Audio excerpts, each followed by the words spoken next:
is Solidarity News, bringing you news highlighting the dignity of human life from conception to natural death. I'm Jim Hanink.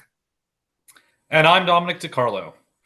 Federal investigations are continuing to investigate the motive of the gunman who opened fire during former President Donald Trump's rally Saturday, grazing the former president's ear while leaving one bystander dead and two critically wounded. According to a CBS article dated July 15th, President Biden responded from the Oval Office, quote, "There is no place in America for this kind of violence, for any violence ever. No exceptions. We can't allow this violence to become normalized. The political rhetoric in this country has gotten very heated. It's time to cool it down. We all have a responsibility to do that." End quote. According to an AP article dated July 15th, Trump told the Washington Examiner that he had rewritten his speech for the Republican National Convention to focus more on national unity than on the policies of Biden. Peter Sonski, the presidential candidate for the American Solidarity Party, recently stated, quote, "I condemn the violence at today's Republican rally in Pennsylvania. I reiterate my belief in the dignity of all human life and renew my call that it be respected always and everywhere. I pray for those killed or injured. I denounce all such violence, as well as actions and speech that foster hostility. I implore Americans to oppose the devices that are a political process introduced in society. I pledge to foster civility in my presidential campaign in an effort to unite our country around the values of dignity, peace, and genuine consideration for the well-being of others." End quote. The American Solidarity Party is a relatively new party, which is pro-life and uses Catholic social teaching principles such as solidarity and subsidiarity in its platform. A petition to pass paid family leave on a federal level in the United States was delivered to all members of Congress last week, according to an ABC article dated July 10th. The petition calls on lawmakers to commit to passing the country's first permanent paid leave program. Paid family leave provides paid time off from work to care for or make arrangements for the welfare of a child or dependent family member. According to the article, Natasha Perlman had her first child in the United Kingdom, where paid maternity leave is both mandatory and built into government statutes. She had her second child in the United States, where there are no federal mandates for all employers to provide any form of paid leave. She told ABC News the contrast of these experiences galvanized her to take action in support of the petition. After some research, Solidarity News was unable to find any position regarding paid family leave on the platform of the Republican Party. The Democratic Party platform adds paid family leave for all as part of the economic plan. The American Solidarity Party platform states regarding labor, quote, "We insist on legal protection for occupational safety and fair compensation, good faith in hiring and retention, and paid family leave for illness and child rearing," close quote.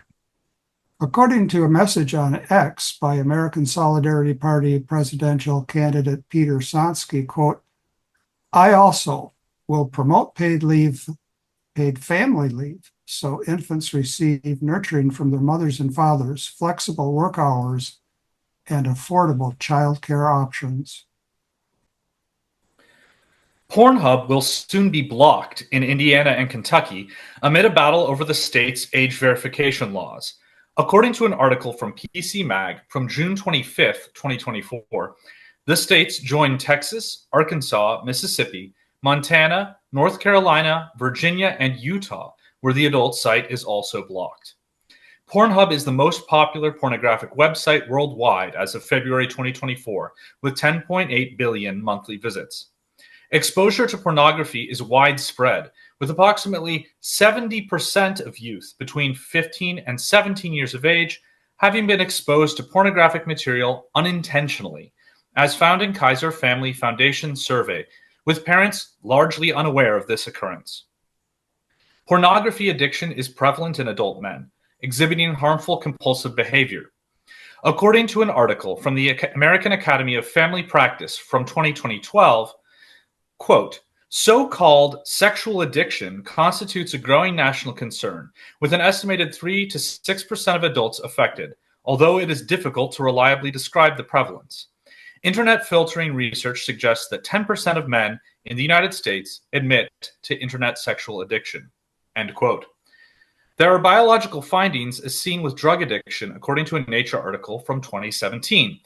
And the well-documented, long-lasting, harmful effects of pornography addiction later in life in adults include financial, legal, occupational, and relationship trouble or personal problems, including its strong correlation with increased divorce, as discussed in an NPR article from October 2017.